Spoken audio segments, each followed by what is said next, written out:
नमस्कार। जोगटा अकेडमी के YouTube channel पे आपका एक बार फिर बहुत बहुत हार्दिक स्वागत।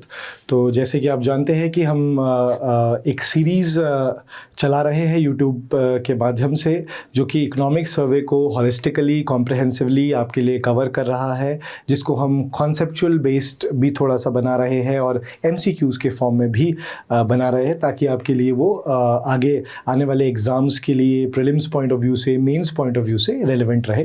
तो उस सीरीज़ में आप देखेंगे जो इकोनॉमिक सर्वे हम कवर कर रहे हैं, उसमें अभी तक आप देखेंगे चैप्टर 4 हो चुके हैं, राइट। यानी 4 चैप्टर्स को हम कवर कर चुके हैं, जिसमें फर्स्ट जो हमारे इंपॉर्टेंट चैप्टर्स थे, बहुत इंपॉर्टेंट सुपर चैप्टर, जैसे हमने चैप्टर 4 किया था जो कि रिलेटेड था बैंकिंग एंड इंस्टीट्यूशनल फाइनेंसिंग से, उसको हमने कवर किया था हॉलिस्टिकली।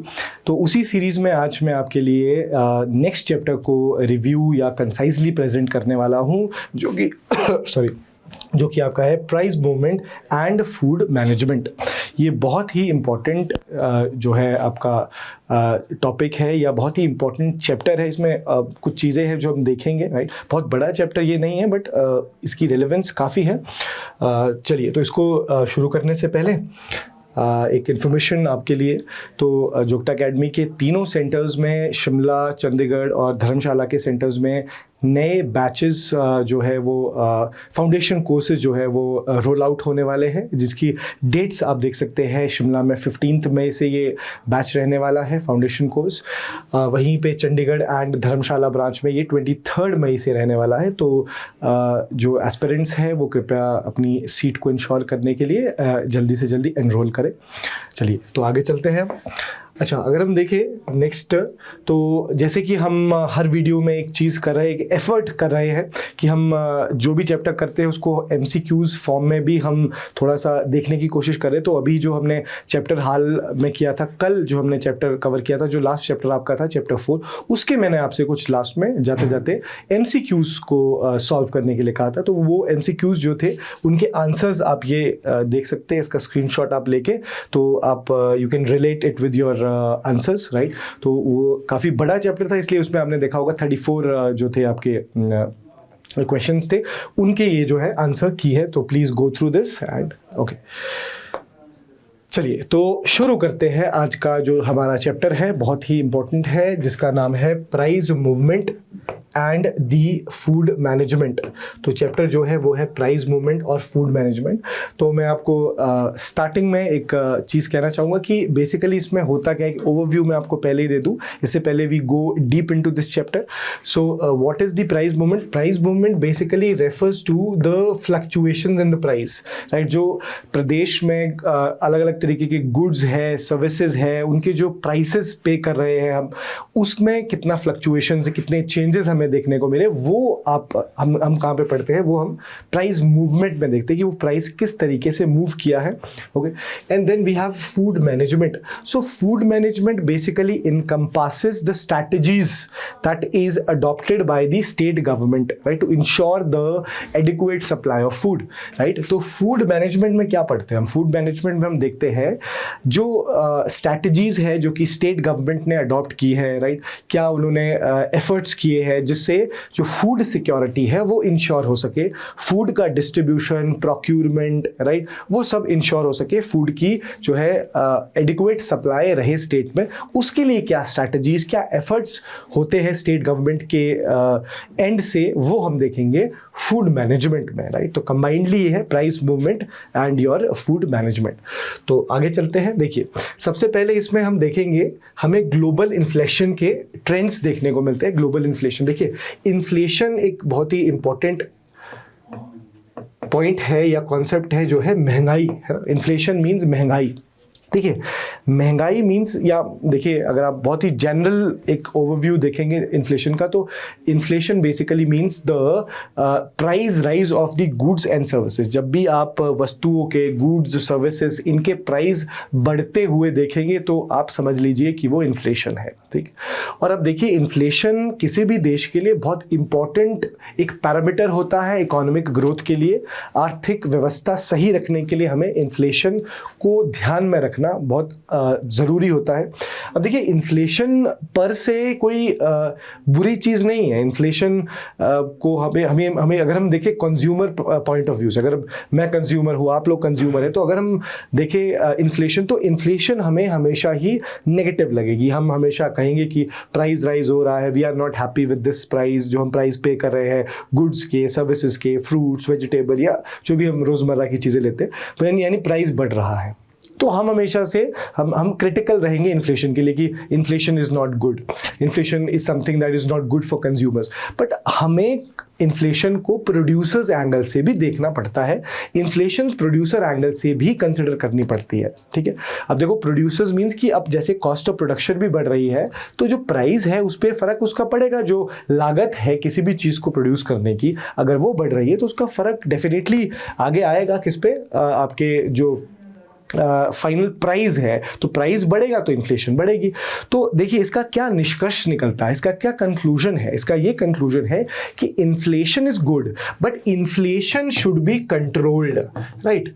तो इन्फ्लेशन सही चीज है, but uncontrolled inflation is not suitable for any country.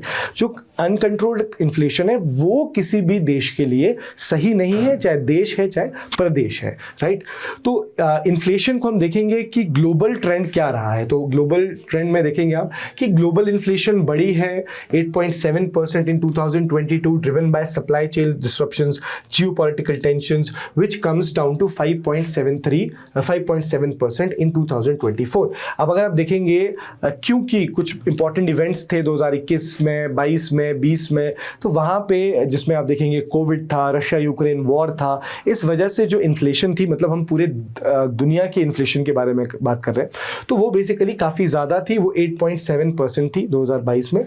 अब क्योंकि 2024 में थोड़ी सी चीज़ें सही हो गई है, इसकी से हम देखेंगे कि हमें डिक्रीज देखने को मिला, डिप देखने को मिला इन्फ्लेशन में। ये अभी हम बात कर रहे हैं ग्लोबल इन्फ्लेशन की। अच्छा, अगर हम इंडियन लेवल पे बात करें तो retail inflation moderated from 5.4% in 2024 to 4.9% in 2025 despite challenging food price dynamics. देखिए, भारत में जो इन्फ्लेशन है, महंगाई है, उसको मैं आपको अभी बताऊंगा आगे हम उसको कैसे कैलकुलेट करते हैं, तो वो कैसी रही है, उसका एक ओवरऑल ट्रेंड क्या रहा है कि वो थोड़ी सी मॉडरेट हुई है 5.4 में, और जहां पे 2025 में देखें तो वो काफ़ी नीचे चली गई है, वो 4.9% जो है वहां पे पहुंच गई है।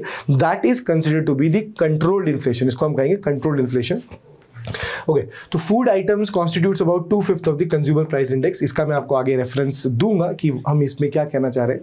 फिर रिसेंट ईयर्स में food inflation has been the major contributor for the headline inflation, right. तो इन्फ्लेशन जो है उसको हम समझ लेते हैं थोड़ा सा। देखिए, अब हमें क्या देखना है, इन्फ्लेशन। देखिए, महंगाई कब होती है? पहली बात तो एक छोटा सा कॉन्सेप्ट है कि किसी भी वस्तु के प्राइस को डिटरमाइन करते हैं दो चीजें, जिसे हम कहते हैं demand and supply. Demand and supply, देखिए ये दो एक ऐसे इनविजिबल हैंड्स हैं, मार्केट फोर्सेस इन्हें कहा जाता है, जो डिटरमाइन करते हैं किसी भी वस्तु का प्राइस। अगर मैं देखूं प्राइस, है ना, मान लेते हैं प्राइस में अनियन का या टोमेटो का, पोटैटो का, या किसी भी वेजिटेबल, फ्रूट, आटा, चावल, तेल या कोई भी वस्तु, चाहे पेट्रोल ले लो, डीजल ले लो, यानी किसी भी चीज़ की जो प्राइस होता है उसको डिटरमाइन करने में डिमांड एंड सप्लाई का काफ़ी बड़ा हाथ होता है। तो demand and supply, demand reflect करता है किसी चीज़ की नीड को, वांट को, वहीं पे सप्लाई डिनोट करता है या रिफ्लेक्ट करता है किसी चीज़ की जो है प्रोडक्शन को, ठीक है। तो यानी किसी भी वस्तु का, जैसे मैं एग्जांपल ले लूँ अनियन, तो अनियन के प्राइस मान लेते हैं कि बढ़ रहे हैं, मतलब अनियन में इन्फ्लेशन हमें देखने को मिल रही है, तो आप समझेंगे कि यहाँ पे कुछ ना कुछ मिसमैच हुआ होगा। यानी या तो अनियन की डिमांड बढ़ गई होगी, राइट, और सप्लाई उसको मैच नहीं कर पाई होगी, या फिर डिमांड स्टेगनेंट होगी, कांस्टेंट होगी, बट सप्लाई डिक्रीज हो गई होगी। यानी किसी भी चीज के प्राइस कम या ज्यादा होने में ये दो फोर्सेस जो है वो इंपॉर्टेंट जो है रोल प्ले करती है, राइट। वो है आपकी डिमांड एंड सप्लाई। तो यूजुअली अगर किसी भी प्राइस का, किसी भी वस्तु के प्राइस को डिसाइड करना है ना, तो डिमांड एंड सप्लाई इक्वल होती है, और जो भी प्राइस आता है ना, तो इस तरीके की चीज होती है, राइट। तो ये आपका, आप देखेंगे कि डिमांड और आपका जो कर्व होता है, डिमांड कर्व और आपका जैसे ये, इसे हम कहते हैं डिमांड कर्व और ये होता है सप्लाई कर्व। तो ये जब आपस में इक्विलिब्रियम यानी ये मैच करते हैं एक दूसरे के साथ, तो हमें जो निकल के मिलता है वो होता है प्राइस। अब देखो इनमें अगर मिसमैच होगा डिमांड सप्लाई में तो प्राइस ऊपर या नीचे चले जाएगा, ठीक है। अब देखिए, अब इन्फ्लेशन को ट्रैक करना बड़ा जरूरी है। Inflation means price rise, inflation is equal to price rise. जब हम प्राइस राइज देखते हैं, किसी भी चीज का प्राइस इंक्रीज होता है, उसे हम इन्फ्लेशन कहते हैं, बिल्कुल सिंपल। अब देखिए प्राइस कौन सा, अब सबसे इंटरेस्टिंग ये चीज है कि प्राइस कौन सा। अब देखो प्राइस तो कई चीजों के पे कर रहे हैं। अब देखिए, आप मान लीजिए कि प्रोड्यूसर ने एक चीज प्रोड्यूस की है, प्रोड्यूसर प्रोड्यूस्ड समथिंग, है ना। मान लेते हैं कि ये पेन प्रोड्यूसर ने प्रोड्यूस किया। अब ये जो प्रोड्यूसर ने ये पेन प्रोड्यूस किया है, तो he must have given this to the wholesaler. For example, ये होलसेलर को दिया होगा, तो मतलब होलसेलर ने कुछ ना कुछ प्राइस पे किया होगा, डेफिनेटली कुछ ना कुछ प्राइस पे किया होगा। एक प्राइस ये हो गया, इसको मैंने बोल दिया प्राइस P1 या फिर प्राइस 1। उसके बाद होलसेलर ने यही चीज दी होगी रिटेलर को, तो रिटेलर ने भी कुछ ना कुछ प्राइस पे किया होगा, किसको, होलसेलर को। तो इसको मैंने कह दिया P2, प्राइस 2, राइट। अब रिटेलर ने यही चीज पे आगे मतलब आगे बेची होगी, किसको, कंज्यूमर को, मान लेते हैं आपको। तो कंज्यूमर ने भी कोई प्राइस पे किया होगा, किसको, रिटेलर को। तो वो हो गया प्राइस 3। तो यहां पे 3 प्राइस हो गए सर। एक प्राइस जो कि होलसेलर ने पे किया प्रोड्यूसर को एक ही चीज के लिए सर, जैसे ये पेन है। अब सोचिए, जो प्रोड्यूसर है जिसने ये पेन प्रोड्यूस किया है, वो जिस रेट पे होलसेलर को देता है उस रेट पे आपको थोड़ी मिलता है सर, वो कंज्यूमर को उस रेट में काफी इंक्रीज देखने को मिलता है। अच्छा, तो पहला प्राइस हो गया कि जिस रेट पे इस पेन को प्रोड्यूसर ने बेचा होलसेलर को। दूसरा प्राइस हो गया जिस रेट पे होलसेलर ने ये पेन बेचा रिटेलर को। और तीसरा प्राइस हो गया जिस रेट पे रिटेलर ने इस पेन को बेचा कंज्यूमर को। तो 3 प्राइसेस है। तो मैंने क्या बोला, प्राइस राइज। तो price rise is equal to inflation. अब देखो, इन्फ्लेशन यहां पे भी हो सकती है, इस प्राइस में भी इंक्रीज हो सकता है, इस प्राइस में भी इंक्रीज हो सकता है, और इस प्राइस में भी इंक्रीज हो सकता है। तो अगर हम देखें, इंडिया में हमने इन तीनों प्राइसेस को ट्रैक करने के लिए अलग अलग इंडेक्सेस बनाए हुए हैं या अलग अलग इंडेक्स बनाए हुए हैं। यानी अगर हम देखें, अगर हमें ट्रैक करना है उस प्राइस को जो कि कंज्यूमर पे कर रहा है, किसको, रिटेलर को। यानी फाइनली मुझे ये पेन आया, मान लेते हैं मुझे ये पेन के लिए पे करने पड़े 1000 रुपीज फॉर एग्जाम्पल। तो ये प्राइस है P3 और रिटेलर ने ये पेन खरीदा था 800 में, तो 800 है आपका P2 और होलसेलर ने ये पेन खरीदा था 500 रुपए में, तो 500 रुपए यहाँ क्या है, आपका प्राइस 3। तो हमें क्या देखना है कि सबसे इंपॉर्टेंट होता है वो प्राइस जो कि कंज्यूमर पे करता है। तो आप देखेंगे जो प्राइस हम गुड्स और सर्विसेज के पे कर रहे हैं, कंज्यूमर्स, जितने भी कंज्यूमर्स हैं इंडिया में, तो उनमें कितना राइज देखने को मिला है या डिक्रीज देखने को मिला है, यानी इन्फ्लेशन है, नहीं है, ज्यादा है, कम है। तो उसको ट्रैक करने के लिए हमने एक इंडेक्स बनाया हुआ है जिसे हम कहते हैं कंज्यूमर प्राइस इंडेक्स। ठीक है, देखिए अगर मैं आपको सीधा ही फैक्ट्स बताऊं तो फैक्ट्स में ना वो फिर कुछ समय तक फैक्ट्स याद रहते हैं। तो कोशिश हमारी यही है कि आप थोड़े से कॉन्सेप्ट्स भी समझे तो उसका रिवीजन भी हो जाएगा और साथ में आपको ज़्यादा समय तक ये जो फैक्ट्स है वो आपके साथ भी रहेंगे। So facts should be associated with your the concepts, है ना। तो मतलब it keeps with you for a longer time. Okay, so चलिए, मैंने क्या बोला कि एक ऐसा इंडेक्स, देखो इंडेक्स क्या होता है, index is anything that indicates something. Index एक ऐसी चीज होती है, सूचकांक जिसे हम कहते हैं, जिससे हमें कुछ सूचना मिलती है, right. That is index that indicates something. Okay, so consumer price index क्या इंडिकेट करता है? कंज्यूमर प्राइस इंडेक्स ये इंडिकेट करता है कि जो प्राइजेस कंज्यूमर्स पे कर रहे थे गुड्स एंड सर्विसेज के लिए, उसमें कितना इंक्रीज या डिक्रीज हुआ है। इसको ट्रैक करने के लिए जो हमने इंडेक्स बनाया हुआ है वो है सीपीआई। अब सीपीआई ट्रैक करता है इन्फ्लेशन को, और इन्फ्लेशन जो कंज्यूमर्स को फील होती है उसे हम कहते हैं रिटेल इन्फ्लेशन। ठीक है जी, रिटेल इन्फ्लेशन। क्यों? देखो कंज्यूमर पे किसको कर रहा है, रिटेलर्स को ना, तो इसलिए हम इसको कंज्यूमर प्राइस इंडेक्स को ट्रैक क्या करता है consumer price index, retail inflation को। अब देखो रिटेल इन्फ्लेशन क्या है, समझो। रिटेल इन्फ्लेशन एक ऐसी महंगाई है जहां पे आप प्राइस राइज देखते हैं, किसमें, जो प्राइजेस कंज्यूमर को पे करने पड़ते हैं, दैट इज रिटेल इन्फ्लेशन। यानी जो नॉर्मल कंज्यूमर्स हैं जो कि गुड्स और सर्विसेज कंज्यूम कर रहे हैं, उन्हें कितने प्राइस या जो वस्तुएं वो खरीद रहे हैं उनमें कितना प्राइस राइज हुआ है, उसे हम कहते हैं रिटेल इन्फ्लेशन। और जो इंडेक्स इस रिटेल इन्फ्लेशन को ट्रैक करता है उसे हम कह देते हैं consumer price index. Okay done. अच्छा, अब मैं आपको यहीं पे बताता चलूं कि अब ये हो गया इस प्राइस का। अब देखो सर, रिटेलर ने भी कोई प्राइस पे किया होगा होलसेलर को या प्रोड्यूसर को, राइट? तो अगर आप देखेंगे कि रिटेलर होलसेलर को प्राइस पे करता है, ठीक है, तो रिटेलर जो प्राइस पे करता है होलसेलर को, उसमें भी चेंज हो सकता है, उसमें भी इंक्रीज हो सकता है। तो रिटेलर जो प्राइस पे कर रहा है होलसेलर को, अगर हमें उन प्राइस को ट्रैक करना है या उन प्राइस को इंडिकेट जो इंडेक्स करता है, हमने इंडेक्स इसके लिए दूसरा बनाया हुआ है जिसे हम कहते हैं होलसेल प्राइस इंडेक्स, WPI। तो फर्क याद रखना है WPI में और CPI में, है ना। ये कई बार ऐसे प्रीलिम्स में, इकोनॉमिक्स में भी क्वेश्चन आ जाता है, राइट, कि WPI और CPI में क्या फर्क है। तो समझना है कि CPI वो इंडेक्स है जो कि इंडिकेट करता है कितना प्राइस राइज हुआ है कंज्यूमर्स को, जो प्राइस पे करना पड़ता है उसमें, और WPI जो है वो इंडिकेट करता है कि रिटेलर को या होलसेल प्राइस पे कितना चेंज हुआ है, वो जैसे बल्क में लेते हैं ना होलसेल में, उस प्राइस में क्या इंडिकेशन या इंक्रीज या डिक्रीज हुआ है उसको इंडिकेट करता है WPI। यानी P2 को ट्रैक करता है ये, P1 P3 को ट्रैक करता है ये, राइट। तो ये होता है हमारा, ठीक है, राइट। अच्छा, फिर आता है हमारे पास कि होलसेलर भी तो एक प्राइस पे कर रहा है जो कि किसको जा रहा है, प्रोड्यूसर को। तो होलसेलर जो प्रोड्यूसर को पे करता है वो एक प्राइस होता है। देखिए, इसके लिए अगर आप देखें वर्ल्ड लेवल पे, ग्लोबल लेवल पे काफी कंट्रीज है जो कि एक अलग से इंडेक्स बनाती है जिसको हम बोलते हैं producers price index, PPI। But याद रखिए, this is not applicable in India, this is not acceptable in India.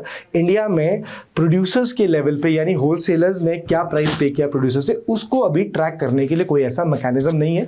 Although हम उसको WPI में ही इंक्लूड कर देते हैं, बट हमारे पास अभी इंडिया में PPI एप्लीकेबल नहीं है। ऑल्दो हम इस पर शिफ्ट की बात करते हैं कि भैया हम शिफ्ट हो जाएंगे प्रोड्यूसर प्राइस इंडेक्स की तरफ, यानी WPI से हमें इसको भी देखना पड़ेगा। यानी जो होलसेलर पे करता है प्राइस प्रोड्यूसर को, उसे भी ट्रैक करना चाहिए नॉर्मली, पर अभी ये producers price index is not applicable in India, इसको याद रखिए।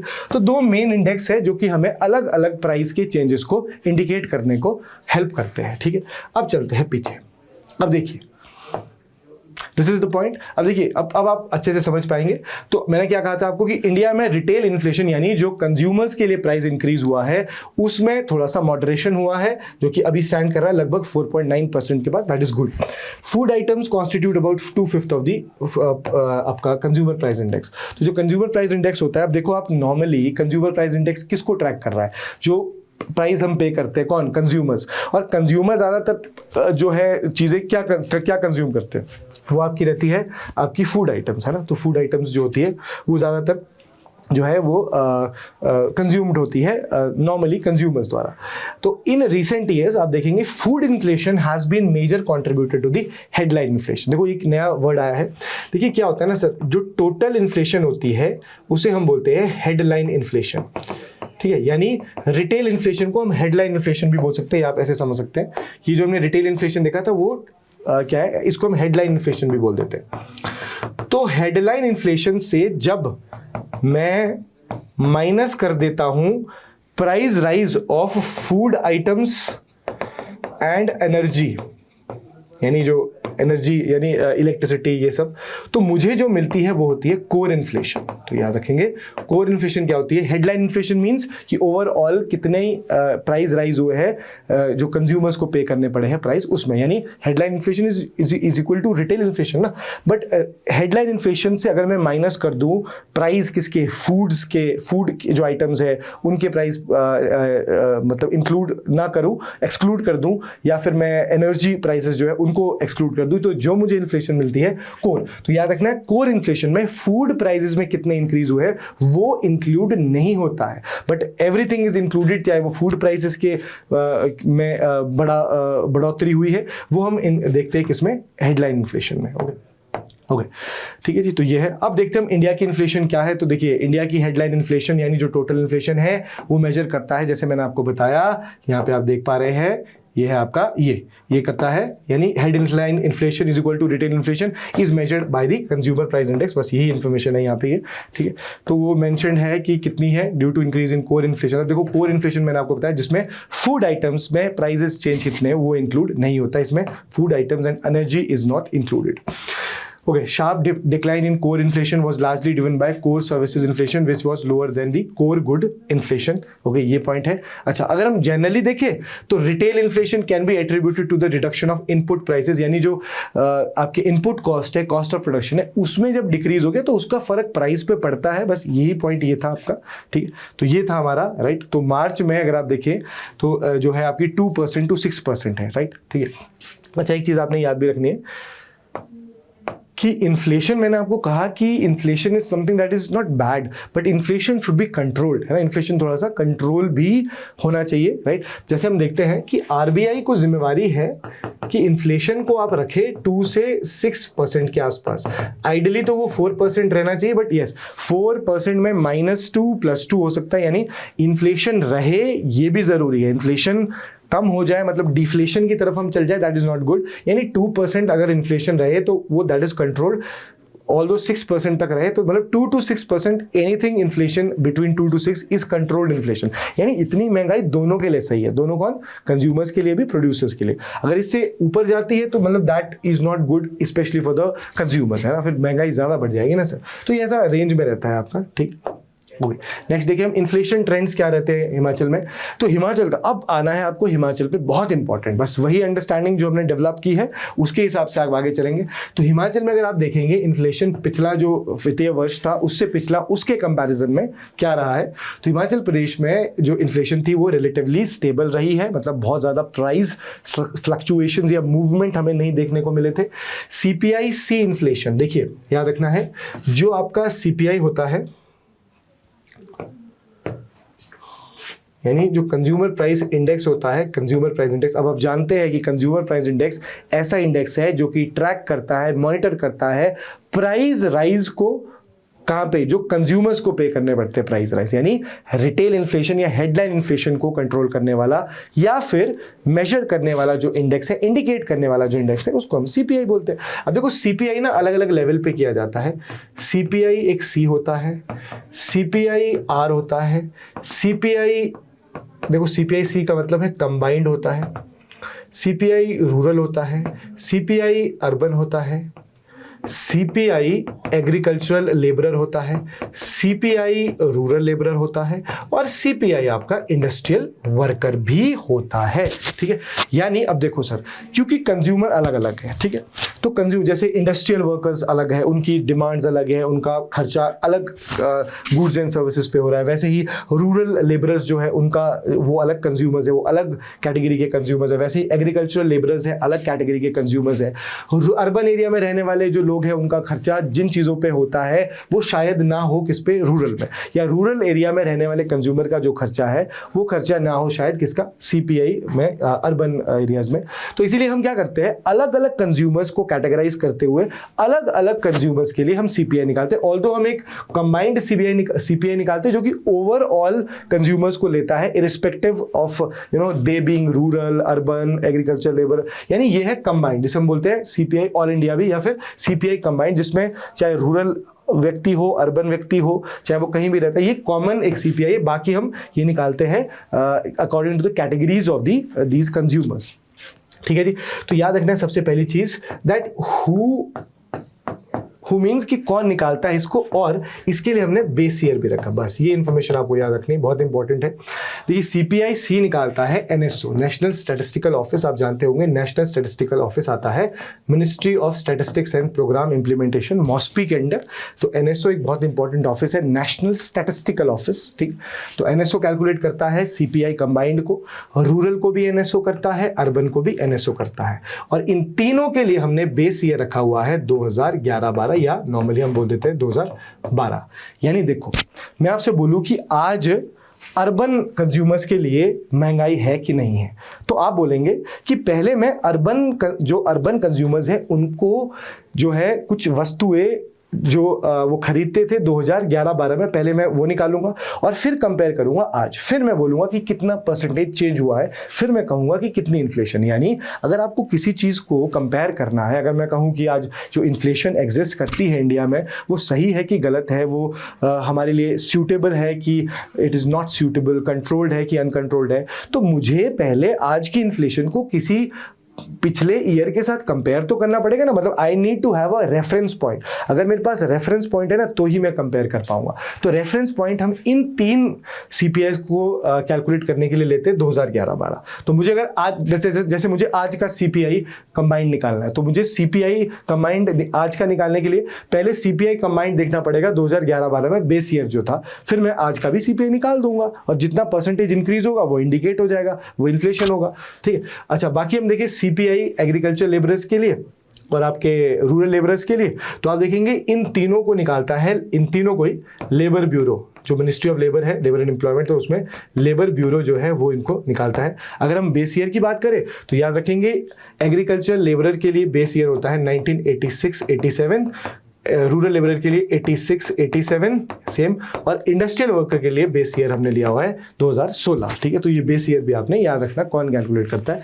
ठीक है जी, तो सीपीआई अलग अलग लेवल पे निकलता है, इस इंफॉर्मेशन को हमें यूज करना है पीछे भी जब हम चीजें देखेंगे। अच्छा अब देखो ये कुछ नहीं है, अब देखो अब हमें पता है कि कौन कौन सा सीपीआई क्या क्या होता है, बस इसने ये इसके डेटा याद रखना है अब आपको। ठीक है, तो ऐसा चार्ट बना के वहां पे आप अपडेट कर सकते हैं। तो सीपीआई सी मतलब कंबाइंड इन्फ्लेशन डिक्रीज टू 4.2%, यानी जो हिमाचल, देखो हिमाचल का समझेंगे ध्यान से, हिमाचल का सीपीआई सी जो कब था, बेस ईयर क्या है सीपीआई कंबाइंड का आप जानते हैं, base year is this, combined का क्या है 2011-12। तो 2011-12 में हम निकालेंगे आपका जो इन्फ्लेशन था या फिर जो प्राइसेस थे चीज़ों के, कमोडिटीज़ के, और उसको कंपेयर करेंगे आज के प्राइसेस के साथ, यानी इस ईयर के प्राइसेस के साथ। तो जो परसेंटेज चेंज आएगा वही तो है सीपीआई सी, दैट इज 4.2%। तो सीपीआई सी कंबाइंड इन्फ्लेशन मतलब 4.2%। अच्छा सीपीआई रूरल आप जानते हैं इन्फ्लेशन कितना 4.4। तो इसको आपने इस चार्ट के थ्रू अपने पास नोट डाउन कर देना है शॉर्ट नोट्स में। ठीक है जी, कि ये क्या क्या होते हैं, ये ऐसे रखा आपने, फिर हिमाचल का आप इस इधर कॉलम में बना सकते हैं कि हिमाचल का ये कितना है, सीपीआई सी कितना है, सीपीआई रूरल कितना है ना, तो ये आप ध्यान देंगे। ओके चलिए, तो सीपीआई अर्बन देखिए हम तो 3.3% फ्रॉम 4.7%। ठीक है, ये सारे इंपॉर्टेंट चीजें हैं। सीपीआई सी 4.2 बढ़ा 4.4, और ये स्टैंड करता है CPI urban 3.3, CPI industrial worker 2.2, CPI agriculture labour 5.7, CPI rural labour हमने सारे कर लिए हैं वो है 5.5%। और थ्रू आउट सीपीआई जो ओवरऑल इन्फ्लेशन है फ्लक्चुएटेड बिटवीन 2.2% टू 5.7%। यानी अगर हम पूरे फाइनेंशियल ईयर 2024-25 को ले तो हमें अलग अलग टाइम पे अलग अलग जो है वो सीपीआई, एक कंबाइंड सीपीआई अलग अलग देखने को मिला है जो रेंज करता है 2.2 से 5.7% की तरफ। ठीक है जी, ओके नेक्स्ट हम देखते हैं। नेक्स्ट आपके पास ये देखो यही वही है ये, अब देखो यहाँ पे इन्होंने होलसेल प्राइस इंडेक्स के बारे में बता दिया। तो ये देखो जो अभी हमारा 2024-25 में जो कि प्रोविजनल है, अभी क्योंकि फाइनेंशियल ईयर पूरा नहीं होता ना, प्रोविजनल होता है अप्रैल से लेकर दिसंबर तक। क्योंकि जब हम देखते हैं कि जब ये इकोनॉमिक सर्वे बनाना शुरू कर देती है गवर्नमेंट, स्टेट गवर्नमेंट, तब तक हम देखते हैं कि फाइनेंशियल ईयर खत्म नहीं हुआ होता है, राइट। तो इसलिए हमें ये प्रोविजनल डेटा यहाँ पे मिल रहा है। तो होलसेल प्राइस इंडेक्स में क्या है 2.2 है, कंज्यूमर प्राइस इंडेक्स 4.4, ये हम पहले ही जो डेटा है वो देख चुके हैं, राइट। तो ये आपका याद रखना है आपने कि इस बार का देखिए, अब ये भी कई बार पॉइंट रहता है एस्पिरेंट्स का कि ये वाला डेटा याद करें, ये वाला, तो आपको ये वाला डेटा पे ज्यादा फोकस करना है बिकॉज ये करंट डेटा है, ठीक है। तो ये तो पिछले फाइनेंशियल ईयर का डेटा है, राइट, और इसलिए आपको याद रखना है कि ये जो डेटा है ये वाला ज्यादा इंपॉर्टेंट है कि जो 2024-25 का फाइनेंशियल ईयर था जिसका हम इकोनॉमिक सर्वे पढ़ रहे हैं उसमें क्या चेंजेस है, उसमें इन्फ्लेशन कैसे स्टैंड आउट कर रहा है। तो ये आपने ऐसे याद रखने, अलग अलग इन्फ्लेशन जिसमें WPI एक्स्ट्रा हो गया, ठीक है, तो याद रखना। अच्छा WPI का एक याद रखना है, WPI आपको याद होगा ये वो इंडेक्स है जो कि इंडिकेट करता है चेंजेस इन द प्राइस, वो कौन से प्राइस जो कि होलसेल रेट पे आपको मिलते हैं या फिर जो प्राइस रिटेलर्स यूजुअली पे करते हैं होलसेलर्स को, उन प्राइस को इंडिकेट जो इंडेक्स करता है उसे हम WPI कहते हैं। तो WPI का बेस ईयर आप याद रखेंगे, और दो बात हो रही है कि हम उसको आगे बढ़ा देंगे बट अभी फिलहाल के लिए नोटिफाई नहीं हुआ है, तो इसलिए हम बेस ईयर इसको 2011-12 मानते हैं WPI का।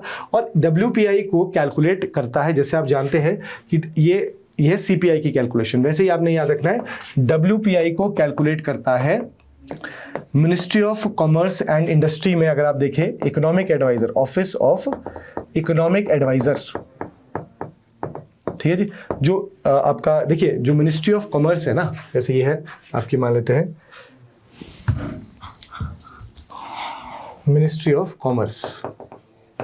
तो मिनिस्ट्री ऑफ कॉमर्स के ना दो डिपार्टमेंट्स है, एक है department of commerce and industry, एक आप देखेंगे DPIIT करके है, DPIIT। तो ये है department of promotion of industries and internal trade. इसके अंडर एक इकोनॉमिक एडवाइजर होते हैं, राइट, आर्थिक सलाहकार, इकोनॉमिक एडवाइजर। ये जो इकोनॉमिक एडवाइजर होते हैं इनकी अध्यक्षता में WPI को, या इनका जो ऑफिस है, ऑफिस ऑफ इकोनॉमिक एडवाइजर, याद रखना है, office of economic advisor of department for the promotion of industries and internal trade, that is the department under the ministry of commerce. ये जो ऑफिस है, ऑफिस ऑफ इकोनॉमिक एडवाइजर, ये calculate करता है WPI को। और बेस ईयर मैंने आपको बता दिया कितना रखा हमने, 2011-12, ठीक है जी। तो ये था हमारा WPI। चलिए WPI को लेके क्या इन्फॉर्मेशन थी कि WPI हमारा 2.2 रहा है, ठीक है, ओके। नेक्स्ट हम देखते हैं कि अभी इन्होंने देखिए ये मतलब सेगमेंटल बेसिस पे ले लिया है। CPI कंबाइंड जो है इन्फ्लेशन अमंग डिफरेंट स्टेट्स, अगर हम देखें inflation trend shows fluctuating pattern through out 2024। ये सिर्फ बात कर रहा है ओवरऑल CPI का, तो इस पर ज़्यादा आपको फोकस करना है, ज़्यादा ध्यान देना है, क्योंकि ओवरऑल जो इंडिकेशन होती है प्राइस राइज की कंज्यूमर्स के लिए वो CPI C में इंडिकेट की जाती है, ठीक है। तो ये कैसा था कि starting from 5.1% in January and peaking to 5.8% in October, primarily driven by the spike in vegetable prices, ठीक है जी। तो अगर आप देखिए हम क्या करते हैं, याद रखना है, CPI को ट्रैक करने के लिए हम एक बास्केट बनाते हैं, ठीक है, सिंपल, जिसमें हम नॉर्मली रखते हैं फूड, बेवरेजेस, फिर आप देखेंगे हम रखते हैं सर्विसेज, हेल्थ, एजुकेशन, कई तरीके की सर्विसेज है जिनको हम लेते हैं, जैसे हेल्थ है, एजुकेशन है, ठीक है। इसके अलावा हम रखते हैं रेंट, ठीक है, इसके अलावा हम रखते हैं क्लोथिंग, राइट। ये हमने एक बास्केट तैयार किया हुआ है, बड़ा ही सिंपल कॉन्सेप्ट है। हम क्या करेंगे, एक बास्केट तैयार करेंगे, है ना, ये एक वर्चुअल बास्केट है। बास्केट में हम क्या रखेंगे, फूड, क्योंकि यही बेसिक चीज़ है ना जो एक कंज्यूमर कंज्यूम करता है। अच्छा, इस बास्केट का प्राइस हम निकालेंगे बेस ईयर में, ठीक है, कि जी फूड, सर्विस, रेंट, ये आपका क्लोथिंग, फ्यूल एंड लाइट, इसमें हम कितना पैसा खर्च करते थे, नॉर्मली एक कंज्यूमर एवरेज कितना पैसा खर्च करता था 2011-12 में, ठीक है। मान लेते हैं कि वो पैसा जो खर्च करता था वो था 100 रुपये, ठीक है। अब क्या देखेंगे हम नेक्स्ट कि अब इसी बास्केट को, सेम बास्केट रहेगा, इसी बास्केट का प्राइस अब कितना हो गया, मान लेते हैं करंट ईयर है 2024-25, ठीक है, उसमें कितना हो गया, मान लेते हैं इसका जो प्राइस है वो हो गया है 110, ठीक है। यानी ये है बेस ईयर का 2011-12 का, जैसे हमने बेस ईयर अभी लिया ना CPI C के लिए, क्या इसके लिए याद रखते हैं 2011-12 हमने बेस लिया है। तो 11-12 में क्या था, इस बास्केट का प्राइस 100 रुपये, अब कितना हो गया जी 110 रुपये। तो अब इसमें हम परसेंटेज चेंज निकालेंगे, और जो परसेंटेज चेंज होगा वही तो इन्फ्लेशन है। परसेंटेज चेंज कैसे निकालते हैं हम, इसमें हम देखेंगे पहले डिफरेंस आप देखेंगे 10 का है, और आप देखेंगे कि उसको हम डिवाइड करेंगे इनिशियल प्राइस से जो कि 100 है, इंटू 100 कर देंगे। तो ये कितना हुआ, हम बोलेंगे जी इन्फ्लेशन कितना है 10%। This is how we calculate the inflation. अब ये तो थोड़ा सा अनकंट्रोल्ड हो गया ना सर, क्योंकि ये तो ज़्यादा हो गया है ना, पर हमें इसको किस में रखना होता है, इस परसेंटेज को मैंने आपको बताया 6% के अंदर। तो वैसे हिमाचल के लिए अगर हम देखें तो क्योंकि वेजिटेबल प्राइस, अब देखो वेजिटेबल वगैरह इसमें आ रहा है, फूड, बेवरेजेस, क्योंकि इसमें इंक्रीज देखने को मिला है, और यही सबसे ज़्यादा कंज्यूम चीज़ें है, फूड, बेवरेजेस, इसमें ही नॉर्मली हम पैसा ज़्यादा खर्च करते हैं।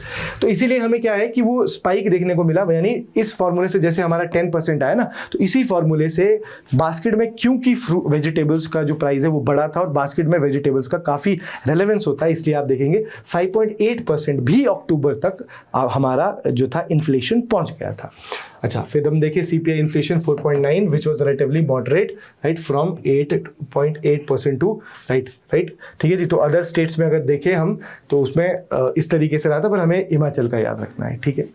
Consumers to contributors to the consumer price index combined, तो कंबाइंड जो कंज्यूमर है CPI C, उसमें क्या क्या कंट्रीब्यूटर एज कंपेयर टू 2017। तो अब देखिए फ्यूल एंड लाइट, मैंने आपको बताया था कि उसमें फ्यूल एंड लाइट है, ये बास्केट की बात कर रहा है बस। फ्यूल, फूड एंड बेवरेजेस, जैसे मैंने आपको बताया कि लार्जेस्ट कंट्रीब्यूटर है, फर्स्ट पे इसको मैंने रखा था, ठीक है। अच्छा, सेकंड लार्जेस्ट कंट्रीब्यूटर आपका paan, tobacco and intoxicant which contributed 35.6% to the total inflation. यानी हिमाचल में जो इन्फ्लेशन देखने को मिला हमें, उसमें सबसे बड़ा कंट्रीब्यूटर है, याद रखना है एमसीक्यू के लिए, वो है largest contributor is food and beverages के प्राइस अगर बढ़े तो ओवरऑल जो सीपीआई है कंबाइंड वो आपको हायर एंड पे दिखेगा ही दिखेगा। सेकंड कंट्रीब्यूटर आपका था पान, टोबैको एंड इंटॉक्सिकेंट्स, फिर क्लोथिंग एंड फुटवियर ने जो परसेंटेज था जो रिस्पॉन्सिबल था वो था इंक्रीज के लिए 19%। बाकी जो मिसलिनियस चीज़ें बची, ठीक है, वो कितनी थी 29%। ठीक है, तो ये आपने याद रखना है।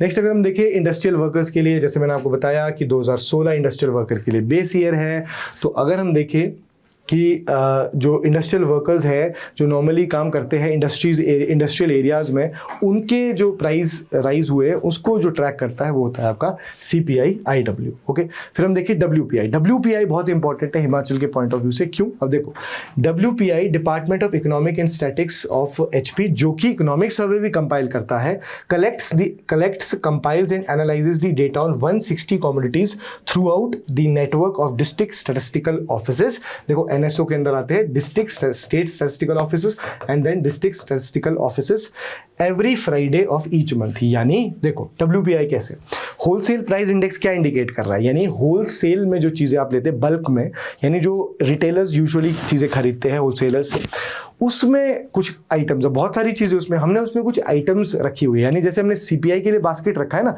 वैसे हमने WPI के लिए भी बास्केट रखा है।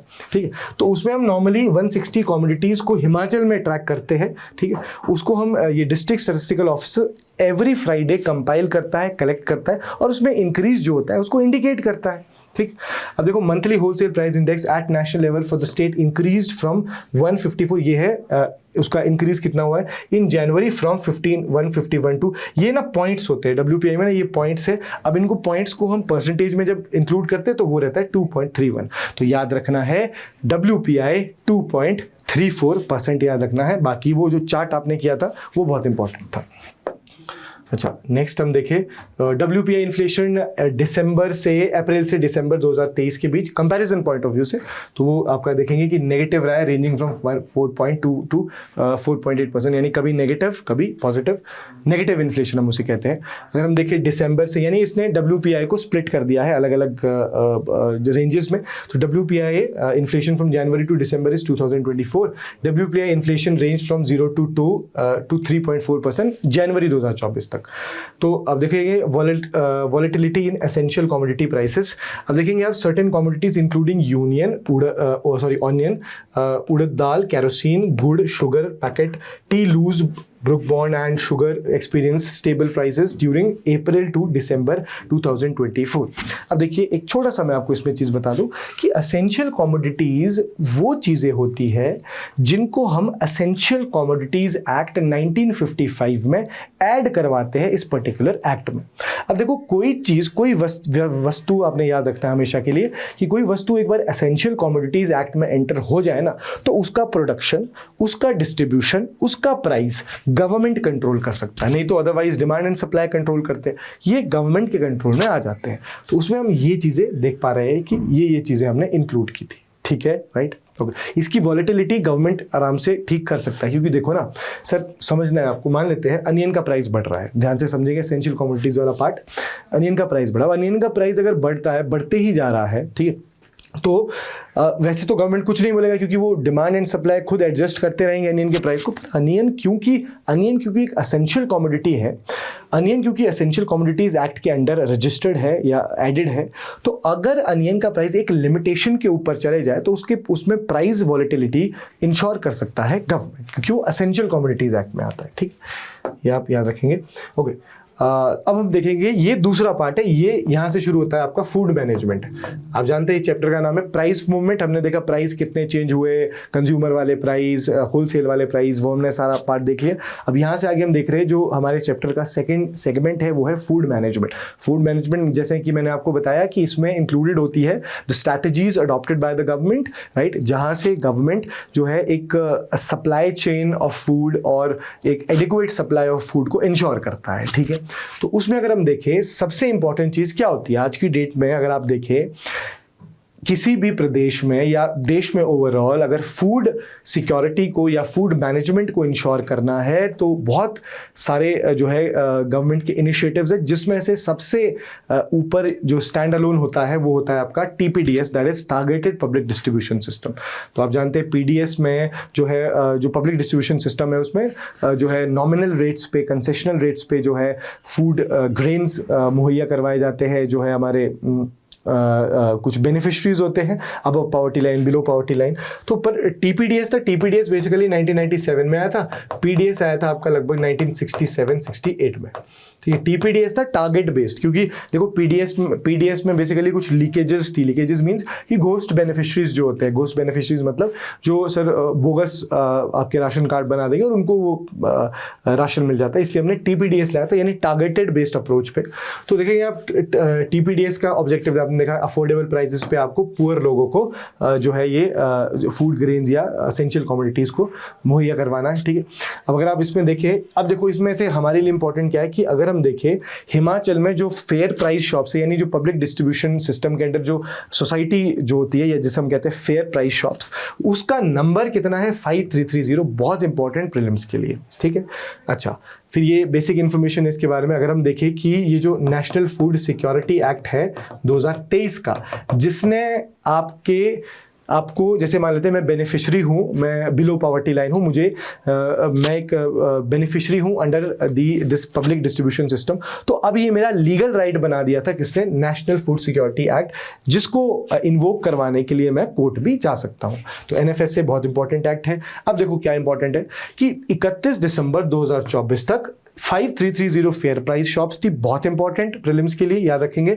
33887 जिसमें से रन कर रही है कोऑपरेटिव सोसाइटीज, 25 रन कर रही है। इसका भी आपने ध्यान में रखना है कि ऐसे स्प्लिट कर देना इसको कि 5330 आपके पास जो है वो टोटल फेयर प्राइस शॉप से डिपूज है, उसमें से आप देखेंगे तो 3387 रन कर रही है कोऑपरेटिव सोसाइटीज जो रजिस्टर्ड है हिमाचल में, और आप देखेंगे बाकी 48 रन कर रही है आपकी 25 रन कर रही है आपकी पंचायत, 48 रन कर रही है Himachal Pradesh state civil supplies corporation, ठीक है, ये Himachal Pradesh state civil supplies corporation. फिर आप देखेंगे जिसमें से 1812 इंडिविजुअल्स कर रहे हैं, 23 जो सेल्फ हेल्प ग्रुप्स है वो कर रहे हैं, और 35 जो महिला मंडल है वो भी रन कर रही है, ठीक है। तो ये बहुत इंपॉर्टेंट इन्फॉर्मेशन है, याद रखेंगे।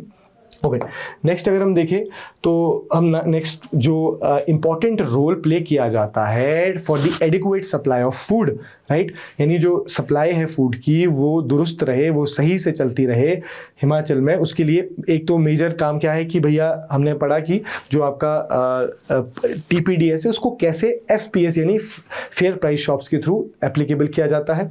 दूसरा हम देखेंगे कि यहाँ पे Himachal Pradesh state civil supplies corporation, right, that is very important, इसका बड़ा रोल है। अब देखो ये क्या करता है, HPSC को हम सेंट्रल प्रोक्यूरमेंट एजेंसी कहते हैं। प्रोक्यूर करना होता है हासिल करना, लेना।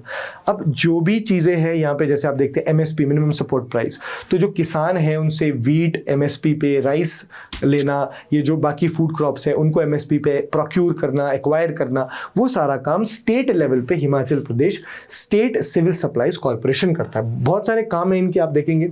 इसके अलावा TPDS को इम्प्लीमेंट करना, NFS से नेशनल फूड सिक्योरिटी एक्ट को इंप्लीमेंट करना।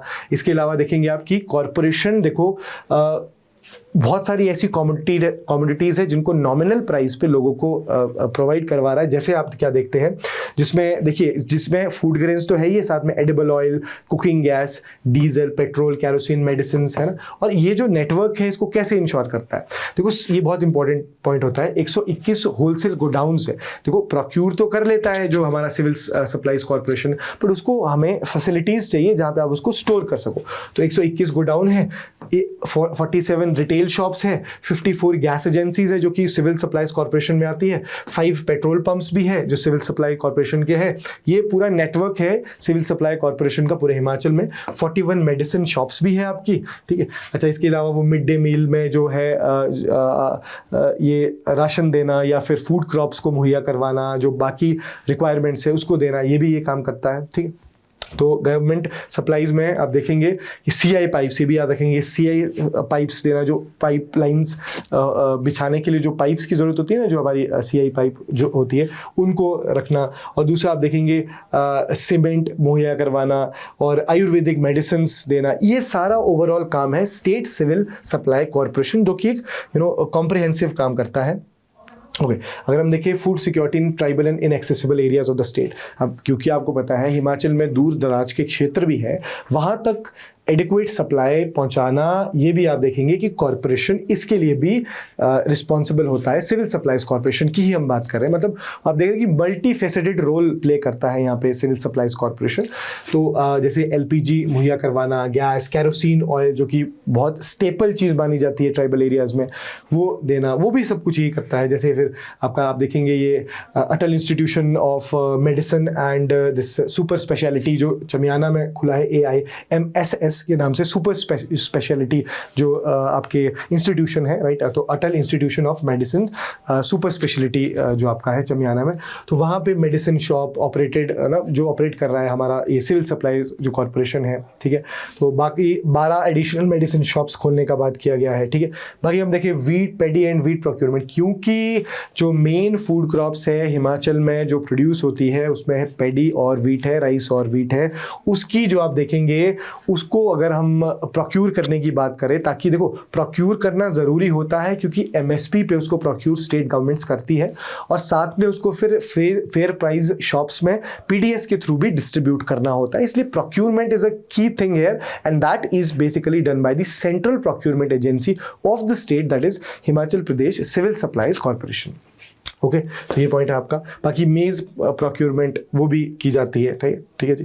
तो पैकेजिंग ऑफ 1 kg, अब ये याद रखना है, मेज़ फ्लोर, जो मेज़ फ्लोर है जो कॉरपोरेशन जिसको प्रोड्यूस कर रहा है प्रोक्यूरमेंट करने के बाद मेज़ की, उसका नाम है, ये याद रखना है, हिमभोग। ये भी बहुत इंपॉर्टेंट है, हिमभोग। जो मेज़ फ्लोर तैयार किया जा रहा है after this corporation, civil supply corporation is procuring the maize, that is himbog, that is available in the packaging of 1 kg. You never know कैसा क्वेश्चन आ सकता है, तो वो 1 kg और 5 kg के पैकेजिंग में आपको दिखेगा, राइट। बाकी आप देखेंगे कि दिस इज़ ओके, राइट। तो this is the information, right. तो इसमें बहुत सारी चीज़ें नहीं थी, हाँ बस प्राइस मूवमेंट का वो जो पार्ट है वो आपको ध्यान में रखना है, और जो आपका सेकंड पार्ट था फूड मैनेजमेंट में, उसमें ये shops, medicine shops, total fair price shops, वो आपको याद रखना है यहाँ पे। तो I hope this is clear. तो अब हम देखें इस पर्टिकुलर चैप्टर जो कि price movement and food management है, चैप्टर नंबर 5। इसके कुछ MCQs आपको दिख रहे हैं, 10 नंबर ऑफ MCQs है। तो इसका स्क्रीनशॉट लीजिए और इसको अटेम्प्ट करने की कोशिश कीजिए, और जैसे कि हमेशा की तरह इसके आंसर्स आपको अगली वीडियो में स्टार्टिंग में इसकी आंसर की अवेलेबल हो जाएगी, right. So this is about the chapter number 5 of the economic survey. तो मैं आशा करता हूँ कि हमारा ये एफर्ट आपके लिए कारगर साबित होगा और आपको ये एग्ज़ाम्स में हेल्पफुल रहेगा, मतलब आपको आपके किसी काम का होगा। तो थैंक यू सो मच हमारे साथ बने रहने के लिए। Take care, thank you so much.